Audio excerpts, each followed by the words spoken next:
नमस्कार साथियों, स्वागत है आपका। कैसे हैं आप लोग? आशा करता हूं कि अच्छे होंगे और अपनी तैयारी को अच्छे से कर रहे होंगे।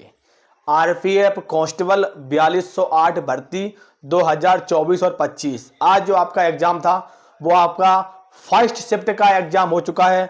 और बहुत सारे जो साथी लोग हैं जो अक्सर इंतजार कर रहे थे, जैसा कि मैंने आप लोगों को बताया भी था कि जैसे ही आपकी परीक्षा समाप्त होगी आपसे मैं वीडियो में लाइव बताऊंगा और साथ साथ में कि आपके प्रश्न जो हैं वो मैथ में कहाँ से पूछे जा रहे हैं, रीजनिंग में कहाँ से पूछे जा रहे हैं और जीएस कहाँ से आ रहा है।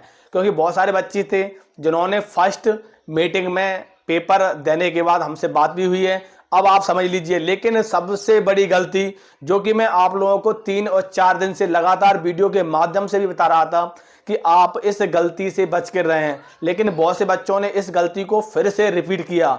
जिन बच्चों की परीक्षा अभी शेष है, परीक्षा बाकी है अभी, वो बच्चे इस चीज को एक बार समझ लें और आखिरकार आपको क्या पढ़ के जाना है। आप ये पढ़ के जाओगे तो आपका जो एग्जाम का पैटर्न है वो आपका किस प्रकार का आया है समझ लीजिएगा विस्तार से।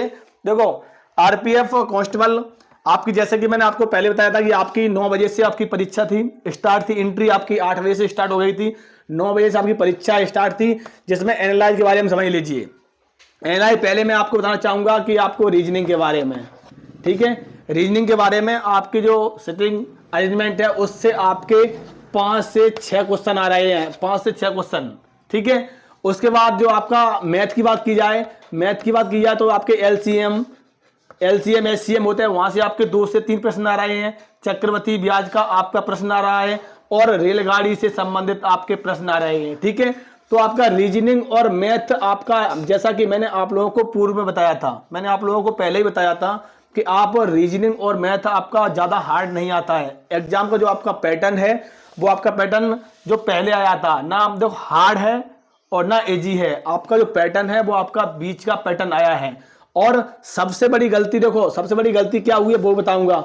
आप जितने बच्चे, मैं कहना चाहूंगा कि रीजनिंग में आपके 5 से 6 प्रश्न आपके बन रहे हैं। रीजनिंग उतना हार्ड नहीं आ रहा है, ना आपका मैथ हार्ड आ रहा है।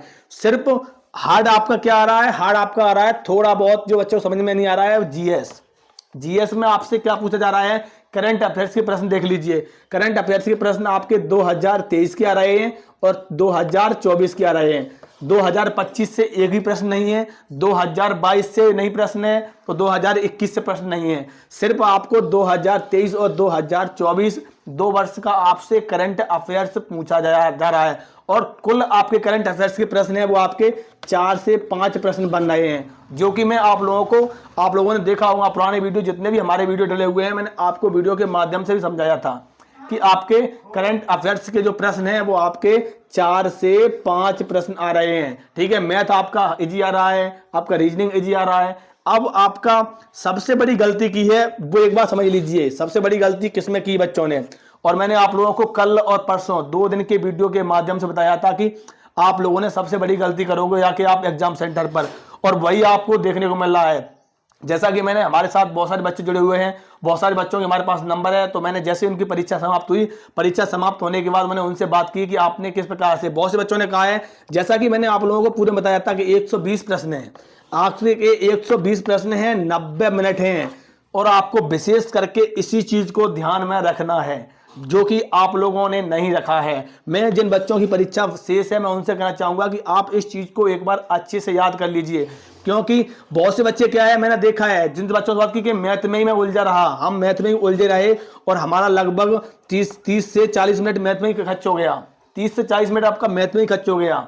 तो मैं आपसे कहना चाहूंगा जिन बच्चों की परीक्षा विशेष है कि आप टाइम का विशेष कर ध्यान रखें। अगर आपको प्रश्न नहीं आ रहा है तो आप उस प्रश्न को स्किप करके आप नेक्स्ट प्रश्न में पहुंच जाएं, ठीक है। क्योंकि सबसे ज्यादा जरूरी है कि आप, अगर आपको जो बच्चे गए थे 10-12 बच्चों से बात हुई है, एक भी बच्चे ने मैंने देखा है कि 120 प्रश्न करके नहीं आए, 120 प्रश्न करके कोई नहीं आया। मैंने 12 और 13 बच्चों से बात हुई है, मैंने देखा है एक बच्चा कह रहा कि हम 100 प्रश्न कर पाए, एक कह रहा हम 110 कर पाए, एक कह रहा हम 115 कर पाए। हाईएस्ट बता रहा हूं 115 प्रश्न एक बच्चे ने कर पाए हैं, ठीक है। अब सिलेक्शन के लिए कितना नंबर होगा, किस प्रकार से उनका जो एग्जाम हुआ है, कितने प्रश्न सही करके आए हैं, इसके लिए मैं आप लोगों को अब वीडियो के माध्यम से बता दूंगा। लेकिन अभी सबसे ज्यादा जरूरी है जिन बच्चों की परीक्षा शेष है वो इस चीज को दोहराए ना, और इसी प्रकार की अपडेट्स एंड जानकारी के लिए मैं सभी से कहना चाहूँगा कि आप हमारे चैनल से जुड़े रहें और हम आपको एग्जाम का एनालाइज कराते रहेंगे और साथ साथ में बताते रहेंगे कि आपको कहाँ से प्रश्न करना है, कहाँ से तैयारी करना है। और सबसे ज़्यादा स्ट्रेटेजिक जीके, जैसे कि स्ट्रेटेजिक जीके से आपके सबसे ज़्यादा प्रश्न आ रहे हैं और आपके जो करंट अफेयर्स के हैं उस पर भी आप थोड़ा ध्यान दे सकते हो। इसी प्रकार की अपडेट्स एंड जानकारी के लिए हमारे चैनल से जुड़े रहें। नमस्कार, जय हिंद।